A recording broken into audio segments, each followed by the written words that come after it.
एणिकी गोटे स्थान में 3 वर्ष रही पारे नहीं पुलिस। साधारण प्रशासन विभाग पक्षर एक नुआ विज्ञप्ति जारी होती। एणिकी गोटे स्थान में 3 वर्ष रही पारे नहीं पुलिस। सेहीपरि गोटे जिले में 6 वर्ष अधिक समय रही पारे नहीं। तेबे जो मैंने गोटे स्थान में अधिक समय रही से ऑफिसर मान तथ्य मागिଛନ୍ତି सरकार। सबु एसपी और कमिशनरेट पुलिस डीसीपी को तथ्य मागिଛନ୍ତି। परवर्ती खबर 24 घंटा जाए राज्य में कालबैशाखी वर्षा संभावना। वर्तमान ओडिशा उपर एक ट्रफ लाइन सक्रिय रही जार प्रभाव में आसंता 24 घंटा जाए राज्य में कालबैशाखी वर्षा संभावना थिबा कहिसेंती आंचलिक पाणीपाग विभाग निर्देशिका मनोरमा महांती। से आहरी कहिसेंती 11 जिला को प्रबल वर्षा सह बिजुली घड़घड़ी सह 30 रु 40 किमी बेगर पवन बहिबार संभावना नहीं जारी होईची येलो अलर्ट। से सब जिला गुड़िक है केन्द्रापड़ा, जगतसिंहपुर, कटक, खोर्धा, पुरी, नयगढ़, गंजाम, गजपति, जाजपुर, भद्रक, बालेश्वर। आज प्रभाव ओडिशा नहीं ऊपर मुहां हेबो पारद। पश्चिम ओडिशा रे तापमात्रा 40 डिग्री डेइबो। 11 रु 16 तारिख पर्यंत समस्त उपकूल जिला और पार्श्ववर्ती अंचल में गरम गुड़गुड़ी हेबार संभावना थिबारु आंचलिक पाणीपाग केन्द्र पक्षरु ग्रीष्म प्रवाह नहीं जारी होईची येलो अलर्ट। से सब जिला गुड़िक है बालेश्वर, भद्रक, जाजपुर, केन्द्रापड़ा, कटक, जगतसिंहपुर, खोर्धा, पुरी, नयगढ़, गंजाम, गजपति। एथिसह दिन तापमात्रा प्राय 4 रु 6 डिग्री बढ़िबा आकलन करिछि पाणीपाग केन्द्र। परवर्ती खबर महिला को प्रति मास रे मिलिबो 3000 बस रे मागणा यात्रा सुविधा। महिला को प्रति मास रे 1 रु 5 तारिख मध्य लक्ष्मी भंडार योजनार हिताधिकारी बैंक अकाउंट रे 3000 सीधासलख स्थानांतर कर समस्त सरकारी कर्मचारी एवं वेतनभोगी व्यक्ति विशेषज्ञ महंगा भत्ता सुनिश्चित कर 45 दिन मध्य राज्य में समस्त भारत सरकार योजना सप्तम वेतन कमिशन सुपारिश एवं आयुष्मान भारत समेत लागू कर समान नागरिक संहिता 6 मास मध्य लागू कर गर्भवती महिला को 6टी पुष्टिकर किट सहित 21,000 आर्थिक सहायता प्रदान करिवार योजना अछि। एहा सहित राज्य परिचालित बस रे समस्त महिलांक पई मागणा यात्रा सुविधा कार्यकारी कर प्रधानमंत्री किसान सम्मान निधि योजना अधीन रे राज्य सरकार अतिरिक्त 3000 टंका प्रदान करिवे, जहा द्वारा चाषी मानक मोट वार्षिक 9,000 आर्थिक सहायता प्रदान कर शुक्रवार पश्चिम बंग गस्तरे थिबा केंद्र गृहमंत्री अमित शाह विधानसभा निर्वाचन पई भारतीय जनता पार्टी संकल्प पत्र प्रकाश करने समय एपरी कहिसेंती। परवर्ती खबर माड़िया सूची बात्या सिनालाकू एई जगह करिवो लैंडफॉल 213 किमी बेगरे रहिबो पवन। माड़िया सूची बात्या 100 किलोमीटर बेगरे रहिबो पवन। सरकार होइजिवो सब किछि भांगिबो घर एवं भुसुड़ी पड़िबो बड़ बड़ गछ। सामुद्रिक बात्या सिनालाकू को नै किछि एमिति भविष्यवाणी करिसेंती पाणीपागविद। रिपोर्ट अनुसार पश्चिम प्रशांत महासागर रे एप्रिल 8 तारिख रे सृष्टि होइतिबा लघुचाप बात्यार रूप नेछि। एहा एबे समुद्र रे रहिछि। गुआम रे थिबा एयर बेस टू बात्या सिनालाकू 900 किलोमीटर दूर रे थिबा पड़ी। धीरे धीरे मारियाना द्वीप आड़ को मुहाउछि। भारत उपर यार कौन प्रभाव पड़े नहीं। परवर्ती खबर ओडिया अस्मितार महापर्व हेउछि ओडिया पक्ष। ओडिया भाषा साहित्य और संस्कृति विभाग आनुकूल्य रे एप्रिल 1 तारिख रु 14 तारिख पर्यंत राज्यव्यापी पालित हेउछि ओडिया पक्ष। गतकाली ओडिया पक्ष पालनर 10मा दिन रे पुरी जिलार पिपिली ठारे राज्य स्तरीय लोककला पई दिनटिए उत्सव आयोजित होइतिला। लोककला पई दिनटिए उत्सव रे राज्यर प्राय 80 रु ऊर्ध्व सांस्कृतिक दल अंशग्रहण करथिले। 800 रु ऊर्ध्व कलाकार माने पिपिलीर राजपथ रे ओडिशार समृद्ध लोककला को प्रदर्शित करथिले। एथिसह जवाहर विद्यापीठ ठारू पदापड़िया पर्यंत एक रैली रे निजर कला और नृत्य को प्रदर्शित करथिले। गतकाली कार्यक्रम राज्य सरकार पूर्त अबकारी और आईन मंत्री पृथ्वीराज हरिचंदन मुख्य अतिथि भाव जोग देथिले। निजर अभिभाषण रे से कहिथिले जे ओडिया पक्ष होउछि ओडिया अस्मितार महापर्व। आज ओडिया पक्ष पालनर 10मा दिनटी ओडिशार लोककला पई समर्पित। सारा राज्य रे ओडिया पक्ष को बहुत आडंबर सहकारे पालन करा जाउछि। हम लोककला हमको जातीय और अंतर्जातीय स्तर रे एक स्वतंत्र परिचय प्रदान करिछि।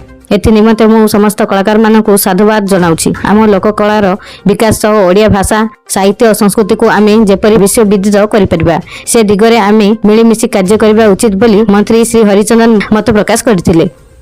परवर्ती खबर राष्ट्रपति पाखक इस्तफा पत्र पठाइले विचारपति जसवंत वर्मा। इलाहाबाद हाईकोर्ट विचारपति जसवंत वर्मा निज पदवी इस्तफा देइछन्ती। 14 मार्च 2025 रे दिल्ली स्थित बासभवन में विपुल मात्रा टंका मिलता। यह बदली दिल्ली इलाहाबाद हाईकोर्ट को कराई दि जाइथिला।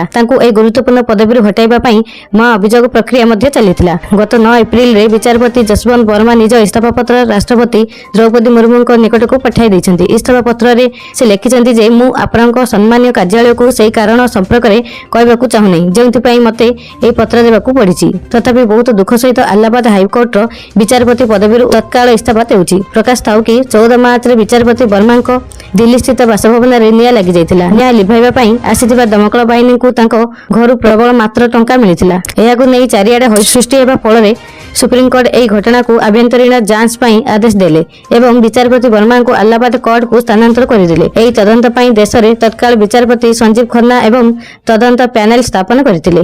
ଜଷ୍ଟିସ ବର୍ମା ନିଜର ବୟାନରେ କହିଥିଲେ ଯେ ତାଙ୍କୁ ଏହି ବିଷୟରେ ଜଣାନାହିଁ। ସେ ତାଙ୍କ ବଙ୍ଗଳାର ଟଙ୍କା ଅଛି ବୋଲି, କିନ୍ତୁ ତାଙ୍କର ଏହି ବୟାନକୁ କୋର୍ଟ ବିଶ୍ୱାସ କରୁନାହିଁ। ପରବର୍ତ୍ତୀ ଖବର ପଞ୍ଚମ ଶ୍ରେଣୀ ଆମ ବିଚିତ୍ର ବିଶ୍ୱ ବହିରେ ତ୍ରୁଟି ବର୍ଣ୍ଣନା ହୋଇଛି। ବ୍ରହ୍ମପୁର ଏକ ଜିଲ୍ଲା। ଚଳିତ ଶିକ୍ଷାବର୍ଷ ଆରମ୍ଭ ହୋଇଛି।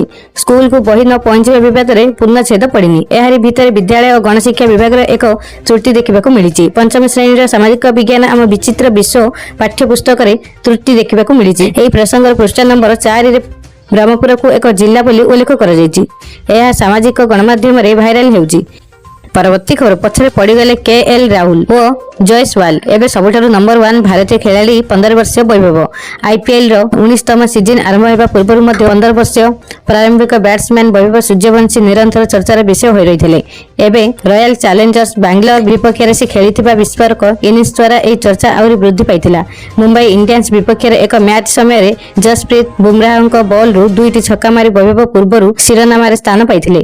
ପରବର୍ତ୍ତୀ ସମୟରେ RCB ବିପକ୍ଷରେ ଖେଳରେ ସେ ଜସ୍ ହାଜେଲଉଡଙ୍କୁ ମଧ୍ୟ ନିର୍ଦ୍ଦୟ ଭାବରେ ଦଣ୍ଡ ଦେଇଥିଲେ। ତାଙ୍କ ଇନିଂସ ସମୟରେ ବୈଭବ ମାତ୍ର 26ଟି ବଲ୍ ସାମ୍ନା କରିଥିଲେ ଏବଂ 300ର ଏକ ଆଶ୍ଚର୍ଯ୍ୟଜନକ ଷ୍ଟ୍ରାଇକ୍ ରେଟ୍ରେ 78 ରନ୍ ସଫଳତାର ସହ କରିଥିଲେ। ଏହି ଉଲ୍ଲେଖନୀୟ ଇନିଂସ ଦ୍ୱାରା ବୈଭବ ମଧ୍ୟ ତାଙ୍କ ନାମରେ ଏକ ପ୍ରମୁଖ IPL ରେକର୍ଡ ସୃଷ୍ଟି କରିବାରେ ସଫଳ ହୋଇଛନ୍ତି। ପରବର୍ତ୍ତୀ ଖବର ନାବାଳିକାଙ୍କୁ ବିବାହ କରିଛନ୍ତି ଫରମାନ, ଯାଇପାରନ୍ତି ଜେଲ୍। ଭାଇରାଲ ଝିଅ ମୋନାଲିସା ଭୋସଲେଙ୍କ ସମ୍ପର୍କରେ ଏକ ଚାଞ୍ଚଲ୍ୟକର ଖୁଲାସା ହୋଇଛି। ଜାତୀୟ ଅନୁସୂଚିତ ଜନଜାତି କମିଶନ ତଦନ୍ତ କରିବା ପରେ ସେ ନାବାଳିକା ଜଣାପଡ଼ିଛି। ଜାତୀୟ ଅନୁସୂଚିତ ଜନଜାତି କମିଶନର ଅଧ୍ୟକ୍ଷ ଅନ୍ତର ସିଂହ ଆର୍ଯ୍ୟଙ୍କ ନିର୍ଦ୍ଦେଶରେ ଗଠିତ ତଦନ୍ତ କେରଳରୁ ମଧ୍ୟପ୍ରଦେଶ ପର୍ଯ୍ୟନ୍ତ ଗ୍ରାମଗୁଡ଼ିକୁ ଘେରି ଏକ ପୁଙ୍ଖାନୁପୁଙ୍ଖ ତଦନ୍ତ କରିଥିଲେ। କେରଳର ନୟନର ଦେବ ମନ୍ଦିର ପ୍ରଶାସନ ନିଶ୍ଚିତ କରିଛି ଯେ ମୋନାଲିସା ଏବଂ ଫରମାନ ସେମାନଙ୍କର ଆଧାର କାର୍ଡରେ ସୂଚିତ ବୟସ ଆଧାରରେ ବିବାହ କରିଥିଲେ। ମୋନାଲିସାଙ୍କ ମିଥ୍ୟା ଜନ୍ମ ପ୍ରମାଣପତ୍ରକୁ ଆଧାର କରି କେରଳର ପୁର ଗ୍ରାମର ଗ୍ରାମ ପଞ୍ଚାୟତ କାର୍ଯ୍ୟାଳୟରେ ବିବାହ ପଞ୍ଜୀକୃତ କରାଯାଇଥିଲା। ତଦନ୍ତ ଦଳ ତୁରନ୍ତ ମଧ୍ୟପ୍ରଦେଶର ମହେଶ୍ୱର ସରକାରୀ ମେଡିକାଲ ହସ୍ପିଟାଲର ରେକର୍ଡ ଯାଞ୍ଚ କରିଥିଲେ ଏବଂ ଜାଣିବାକୁ ପାଇଥିଲେ ଯେ ମୋନାଲିସା ଡିସେମ୍ବର 30, 2009ରେ ସନ୍ଧ୍ୟା 5:50 ସମୟରେ ଜନ୍ମ ହୋଇଥିଲେ। ଏହି ଆଧାରରେ 11 ମାର୍ଚ୍ଚ 2026ରେ ତାଙ୍କର ବୟସ ମାତ୍ର 16 ବର୍ଷ 2 ମାସ ଏବଂ 12 ଦିନ ଥିଲା ଯେତେବେଳେ ସେ କେରଳରେ ବିବାହ କରିଥିଲେ। ତଦନ୍ତ ଦଳ ଆଇନଗତ ବ୍ୟବସ୍ଥାଗୁଡ଼ିକୁ ମଧ୍ୟ ଅଧ୍ୟୟନ କରିଥିଲେ ଏବଂ ସ୍ଥାନୀୟ ପ୍ରଶାସନକୁ ସ୍ଥାନୀୟ ପୌରପାଳିକା ମହେଶ୍ୱର ଦ୍ୱାରା ପୂର୍ବରୁ ଜାରି କରାଯାଇଥିବା ଜନ୍ମ ପ୍ରମାଣପତ୍ରକୁ ବାତିଲ କରିବାକୁ ନିର୍ଦ୍ଦେଶ ଦେଇଥିଲେ। ଏହି ଚାଞ୍ଚଲ୍ୟକର ଖୁଲାସା ପରେ କମିଶନଙ୍କ ସୁପାରିଶ ପ୍ରଶାସନ କାର୍ଯ୍ୟାନୁଷ୍ଠାନ ଗ୍ରହଣ କରିଛି। ପୁଲିସ ଅଭିଯୁକ୍ତ ଫରମାନ ବିରୋଧରେ ନିମ୍ନଲିଖିତ ଗମ୍ଭୀର ଧାରା ଅନୁଯାୟୀ ମାମଲା ରୁଜୁ କରି ତଦନ୍ତ ଆରମ୍ଭ କରିଛି। ଆଗକୁ ଏହିଭଳି ଗୁରୁତ୍ୱପୂର୍ଣ୍ଣ ଖବର ବା ଅଧିକ ସୂଚନା ପାଇଁ ଆମ ସହିତ ଯୋଡ଼ି ହୋଇ ରୁହନ୍ତୁ। ଚ୍ୟାନେଲକୁ ଏବେ ହିଁ ସବସ୍କ୍ରାଇବ୍ କରି ପାଖରେ ଥିବା ବେଲ୍ ଆଇକନ୍କୁ ଦବାଇ ଅଲ୍ ନୋଟିଫିକେସନ୍ ଉପରେ ଅନ୍ କରି ରଖନ୍ତୁ, ଯାହାଫଳରେ ଯେବେ ବି ଯେକୌଣସି ଲାଟେଷ୍ଟ ବ୍ରେକିଂ ନ୍ୟୁଜ୍ ଆପଣମାନେ ଆମ ଚ୍ୟାନେଲ ମାଧ୍ୟମରେ ସର୍ବପ୍ରଥମେ ଦେଖିପାରିବେ।